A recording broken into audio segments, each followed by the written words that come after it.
Olá para você que está nos assistindo aí pelo Raio Online. Eu sou a professora Nathalie Ritter e hoje nós vamos estudar juntos aí uma lei para você que estuda aí para o estado do Pará, né? Alô Pará, estamos juntos aí com vocês. E especificamente nós vamos tratar hoje sobre o regime jurídico dos servidores públicos civis do estado do Pará, a nossa lei 5810 de 94. Primeira coisa que eu quero chamar a atenção para vocês, pessoal. Na verdade, dois pontos iniciais aí para a gente começar a estudar. Primeira coisa, é do ano de 94, essa lei. Então, ela foi editada 6 anos após a promulgação da Constituição Federal, correto? O que acontece? De lá para cá, já tem um grande tempo. Então, ela teve várias alterações, tá? Durante esse tempo, para se encaixar aí com a Constituição e com as mudanças que a Constituição também veio tendo ao longo desses últimos 20 anos, tá bom? Então, 30 anos, né? 32 anos já estamos aí com a Constituição. Então, pessoal, tome muito cuidado. Por quê? Se você pegar, às vezes, a lei, vai ler a letra seca da lei, ela está desatualizada, tá? Então, procure os sites corretos para você pegar lá.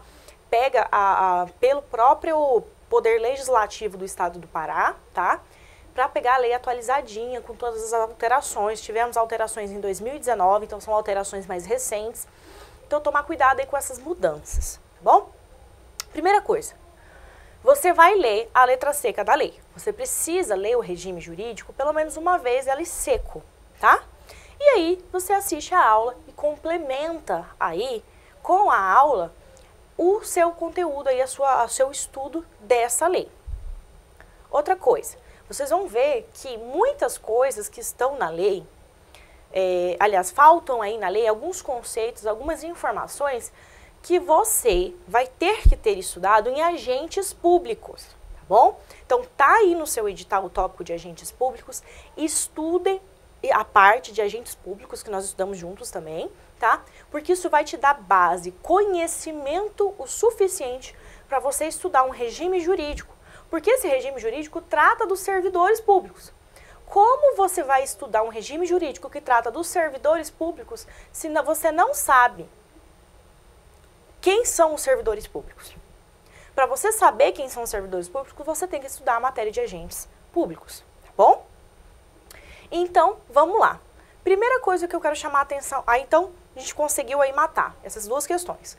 A questão de você ler a lei atualizada e você estudar a primeira parte de agentes públicos. E aí vamos entrar aqui no que a lei fala pra gente, o que o estatuto já vai trazendo aí. Via de regra, pessoal, os estatutos, eles trazem, os primeiros artigos dos estatutos, eles trazem alguns conceitos iniciais para a gente poder entender a lei no desenrolar aí, tá? Então, por exemplo, aqui, regime jurídico. Vou falar para vocês informações importantes. O que é um regime jurídico? Certinho? O regime jurídico, ele entra como um estatuto que vai reger os direitos, deveres, garantias e vantagens de quem? Dos servidores públicos civis. O que isso quer dizer, pessoal? Quer dizer que esse regime jurídico, esse estatuto, essa lei, ela vai ser aplicado a servidor público civil. Então, não se aplica a militares, tá? Isso que quer dizer aqui o fato de se aplicar aos civis. Quer dizer que os militares não vão ser regidos por este estatuto. Eles têm um estatuto próprio. É só deles, só dos militares, tá bom? Então, para quem vai ser aplicado esse regime jurídico que trata dos direitos, deveres, garantias e vantagens dos servidores? Vai ser aplicado a todos os servidores civis dos poderes executivo, legislativo e judiciário. Então, no âmbito dos 3 poderes será aplicado. E, além deles, também vai ser aplicado ao MP e ao Tribunal de Contas do Estado, tá? Então, todas as pessoas que fazem concursos para o MP e para o Tribunal de Contas do Estado do Pará também vão ser regidos por esta lei, por este estatuto, Por quê? Porque eles são também servidores civis e eles serão, foi definido que essas pessoas também não terão um estatuto próprio, tá?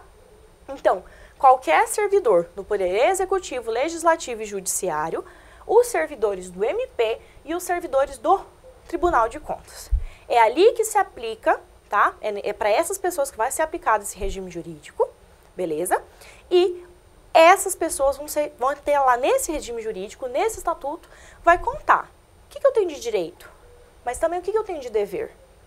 Quais as garantias e as vantagens que eu tenho por ser um servidor? O que é garantido para mim em lei? O que eu percebo, o que eu recebo em troca de ser um servidor público civil aqui no estado do Pará?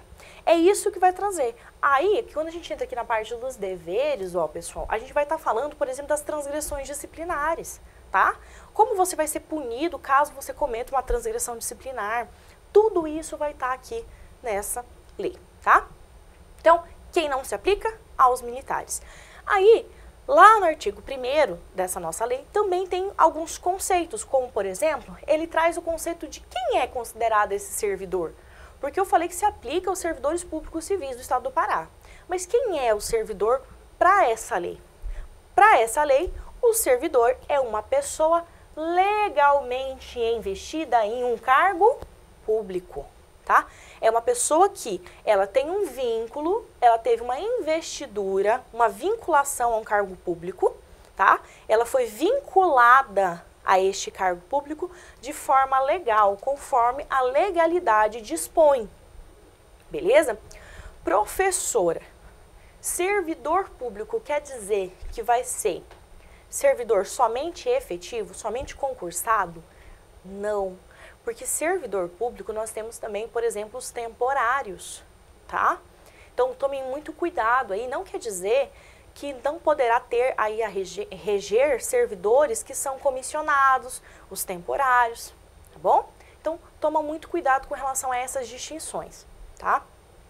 Que você estuda lá em agentes públicos, beleza? Então servidor, qualquer pessoa legalmente investida em um cargo público. Isso quer dizer que uma pessoa que é investida num emprego público vai ser regido por essa lei? Não. Por quê? Porque a gente está falando de um estatuto. As pessoas que possuem emprego público são regidas pela CLT. Sacou a diferença? Então, lembre-se aí essa diferença, tá? Cargo público. Cargo público, ele é um posto de trabalho na estrutura da organização administrativa. Beleza.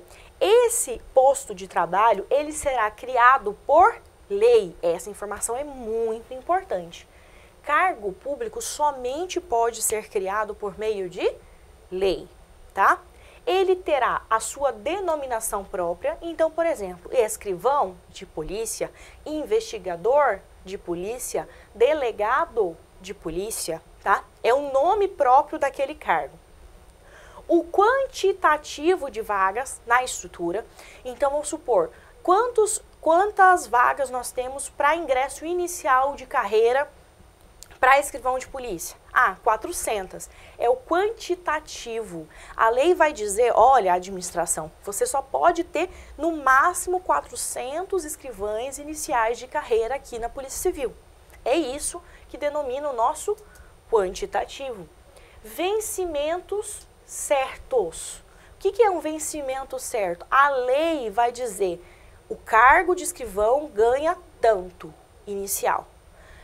A segunda classe ganha tanto. A primeira classe ganha tanto, tá? Vai estar definido em lei qual o valor do subsídio, aquele vencimento que o servidor vai receber. Traz também um conjunto de atribuições e responsabilidades. Então, cada cargo vai ter um conjunto de atribuições específicas e responsabilidades de cada cargo. Porque se fosse tudo igual, não teria por que ter denominação diferente. Então, cargo público, ele é uma vaga, ele é um posto de trabalho dentro da estrutura organizacional da administração, que será criado por meio de lei, terá a sua denominação própria. Lembra que a gente tem escrivão de polícia, investigador de polícia, delegado de polícia. terá o quantitativo de vagas disponíveis definidas em lei, bem como o salário definido em lei, tá? Esse salário, esse vencimento, ele é pago por quê? Pelos cofres públicos, tá? E também trará aí o conjunto das atribuições e as responsabilidades que possuem cada cargo diferente. Então, isso é um cargo. Quem ocupa o cargo? O servidor público, aqui, eu acabei de falar. Pessoa legalmente investida em um cargo público. Então, professor, o que é um cargo público? É o posto de trabalho que aquela pessoa trabalha, que está tudo definido em lei. Nome, salário, quantidade, atribuições, responsabilidades, está tudo lá definido na lei. Isso você vai ver como? Cada órgão tem a sua lei orgânica. Na lei orgânica que a gente fala isso. E nós estudamos essa lei juntos também, tá bom? O cargo público, ele é acessível aos brasileiros que atendam aos requisitos que estiverem aí presentes na lei. Nós vamos falar dos requisitos daqui a pouquinho também sobre isso, tá? Então, para você poder ter acesso, para você poder trabalhar em um cargo público, você tem que preencher os requisitos legais, como, por exemplo, ser brasileiro, ter mais de 18 anos, estar quite com as suas obrigações eleitorais e militares, tá? Ter o nível de escolaridade exigido para cada cargo, como, por exemplo, delegado de polícia, precisa ter curso de ser graduado em Direito, é um curso de nível de graduação superior, tá? Então, tem essas distinções aí, cada cargo vai ter essas distinções. Falando em relação a essa questão, por exemplo, o cargo de delegado de polícia, tem uma observação interessante que a lei traz. Ela fala o seguinte, que profissões regulamentadas, eles além de ter que cumprir o que está disposto neste estatuto, também vai cumprir o que cada profissão regulamenta. Então, por exemplo, se para você ser engenheiro e poder executar obras, você precisa estar credenciado no seu Conselho Regional de Engenharia do Estado, para você poder exercer um cargo público como engenheiro, você também precisa estar credenciado. Então, profissões que são regulamentadas, precisa cumprir as regulamentações. Da mesma forma, um médico. Se você presta um concurso para ser médico, você precisa ter CRM, certo? Isso é a sua profissão que regulamenta. Para você poder desenvolver um cargo público de médico, você também tem que ter o CRM. É isso, essa observação é interessante aí para a hora da sua prova. De forma única, conforme a lei traz, conforme cada regulamento de cada profissão vai trazer aí para a gente. É vedado cometer ao servidor atribuições distintas do seu cargo, que eu falei para vocês. Cada cargo tem as suas atribuições, as suas responsabilidades, tá? Então, por exemplo, se o escrivão de polícia ele possui as atribuições de serviços cartorários, eu não posso atribuir essas atribuições de escrivão para o agente de polícia, porque é a atribuição do escrivão, tá? Então, você não pode atribuir, passar para um servidor uma atribuição que não seja a do seu cargo. Ressalvado, claro, quando o servidor participar de uma comissão, alguma outra coisa aí que tenha alguma regência própria, e aí a pessoa vai ser cedida para essa comissão e aí lá pode desempenhar algum outro tipo de atividade que não aquelas atribuições específicas do seu cargo, específicas que a lei da sua instituição, do seu órgão traz, tá? Categoria funcional é um conjunto de cargos da mesma natureza de trabalho. Por exemplo, categoria funcional da Polícia Civil, agentes e escrivães, tá? É uma categoria funcional. São cargos que estão lá dentro. Então, nós temos de classe inicial, nós temos de segunda classe, certinho? Essas pessoas, eles formam uma categoria funcional, porque são servidores que desenvolvem atribuições, cargos da mesma natureza. Eles estão ali junto na mesma natureza de trabalho, de atribuição específica. E o grupo ocupacional? O grupo ocupacional é o conjunto de categorias funcionais. Então, quando você junta, por exemplo, o grupo da categoria funcional escrivão, com o grupo da categoria funcional de inspetor, com o grupo da categoria funcional de delegados, você forma um grupo ocupacional, tá? É um conjunto de categorias funcionais na mesma natureza, escalonados. Aí vai ter, segundo escolaridade, nível de complexidade e grau de responsabilidade. Desta forma que você vai fazer o seu grupo ocupacional. Por exemplo, pela complexidade e o grau de responsabilidade, nós temos aí um escalonamento, por exemplo, entre os delegados, os escrivães e os agentes, no caso os inspetores, beleza? Então, isso é um grupo ocupacional. Então, você viu como a gente evoluiu dentro de uma estrutura da organização? Primeiro eu falei de um servidor, uma pessoa. Depois eu falei sobre o cargo que ela vem a ocupar, como que acontece. Depois eu falei para vocês sobre a categoria funcional, que é o conjunto de vários cargos. Então, por exemplo, todos os escrivães de primeira classe, tá? É uma categoria funcional.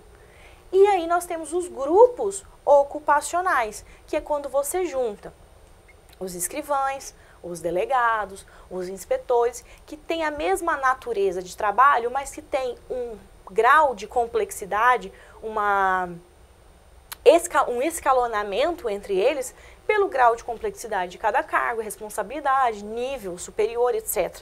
Esse tipo de coisa que vai definir aí, tá? Então, nós saímos de uma pessoa e fomos parar no âmbito de todo um órgão, de toda uma instituição.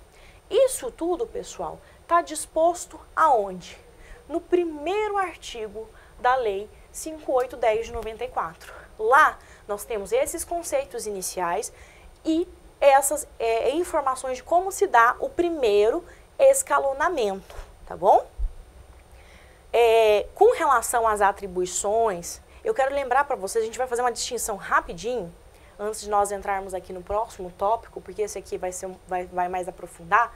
Eu preciso lembrar para vocês a diferença entre cargo, emprego e função pública. Cargo público tem aquela pessoa que é regida por um estatuto, tá? Quando ela for regida por esse estatuto, ela terá um cargo público. Emprego público tem aquela pessoa que é regida dentro da administração pela CLT, beleza? Eles serão empregados públicos, eles não serão servidores públicos. E função? Função, pessoal, é um conjunto de atribuições. Nem sempre uma função vai estar vinculada a um cargo, porque você pode, por exemplo, desenvolver uma função especial de confiança que pode ser exercido por qualquer pessoa que possui qualquer cargo. Assim como você pode desenvolver uma função sem ter um cargo. Agora, todo cargo público possui uma função, mas nem toda função está vinculado a um cargo público ou a um emprego público. Então, essa diferença entre cargo, emprego e função pública, ela tem que estar bem clara na sua cabeça para você entender os próximos conceitos que nós vamos trazer agora. Porque eu vou falar para vocês sobre as formas de provimento, tá? As formas de provimento, pessoal, é como ocorre a vinculação do servidor com a administração pública. E aí, lá no artigo 2º da nossa lei, a gente fala que as formas de provimento que existem aí em âmbito do Estado do Pará é a promoção, o aproveitamento, a nomeação, a reintegração, a reversão, a readaptação, a recondução e a transferência. Professora, o que é isso tudo que a gente está falando? Olha só, forma de provimento. Quando você dá o provimento a uma vaga, a um cargo público, você está investindo aquele cargo a uma pessoa. Você está preenchendo aquela vaga que estava aberta. Como que eu sei se tem vaga aberta? Pelo quantitativo que cada cargo possui. Se eu tenho 400 cargos iniciais de escrivão de polícia e 200 estão providos, tem pessoas trabalhando, quantas vagas disponíveis para escrivão de polícia eu tenho? 200. Então, eu posso abrir um concurso com, no máximo, 200 vagas, tá? E quando eu abro esse concurso e eu vou pegar essas pessoas e colocar elas para trabalhar essas 200 vagas, eu estou fazendo o quê? A investidura, eu estou preenchendo essas vagas que estão lá com as pessoas. Aí nós temos uma diquinha mnemônica para você lembrar dessas formas de provimento, porque isso aqui, pessoal, é um dos top 10 assuntos cobrados na sua prova e a sua banca, ela gosta muito desse conteúdo, tá? Em outras provas eles cobram demais esse conteúdo, que é o nosso PANRAT. Aqui você pega o número 4 e fala ele como se fosse um A, tá? Para você poder decorar quais são aí as formas de provimento que que traz aí o estatuto. Cuidado, porque, por exemplo, o estatuto traz essa forma de provimento aqui, ó, a transferência. Nós vamos falar mais à frente sobre ela. Nem todo estatuto traz essa forma de provimento. Então, vamos chamar uma atenção para ela, porque nem todo estatuto traz, tá? Outra forma de provimento que é a principal, que você tem que sair daqui dessa aula sabendo todo esse conteúdo. A forma de provimento nomeação. Ela tá de outra cor aqui. Por quê? Porque ela é a única forma de provimento originário da administração pública, tá? É o primeiro vínculo que o servidor vai ter com aquele cargo, com a administração. Primeiro vínculo, primeira vez, você fez o concurso, passou, vinculou com a administração, foi nomeado, criou o vínculo aí. Por isso que ele é tão importante. E por essa razão, nós vamos estudar ele primeiro. Então, no próximo bloco, nós já vamos entrar nessas formas de provimento e a primeira forma de provimento que nós vamos tratar é a forma de provimento nomeação, que é a única forma de provimento originário presente no estatuto. Beleza?